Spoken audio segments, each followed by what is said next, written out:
Komatireddy Venkatareddy Nalgonda assembly నుంచి అత్యధిక మెజారిటీతో గెలుపొంది మంత్రి పదవి చేపట్టిన సందర్భంగా ఆదివారం కాంగ్రెస్ ఎస్సీసెల్ మాల మహానాడు నాయకులు యనమల అనిల్ ఆధ్వర్యంలో నల్గొండ పట్టణంలోని స్థానిక అంబేద్కర్ విగ్రహం నుంచి ధరేశ్వరం రేణుకా ఎల్లమ్మ దేవాలయం వరకు యనమల పాదయాత్ర నిర్వహించారు. ఈ సందర్భంగా వారు మాట్లాడారు. కోమటిరెడ్డి వెంకటరెడ్డి నల్గొండ అసెంబ్లీ నుంచి అత్యధిక మెజారిటీతో గెలుపొంది మంత్రి పదవి చేపట్టిన సందర్భంగా ఆదివారం కాంగ్రెస్ ఎస్సీసెల్ మాల మహానాడు నాయకులు యనమల అనిల్ ఆధ్వర్యంలో నల్గొండ పట్టణంలోని స్థానిక అంబేద్కర్ విగ్రహం నుంచి ధర్వేశ్వరం రేణుకా ఎల్లమ్మ దేవాలయం వరకు యనమల పాదయాత్ర నిర్వహించారు.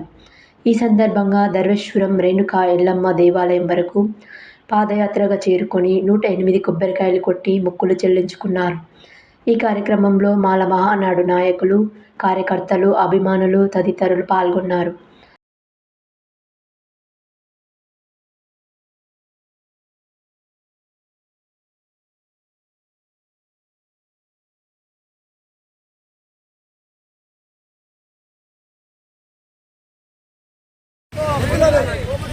నాయకత్వం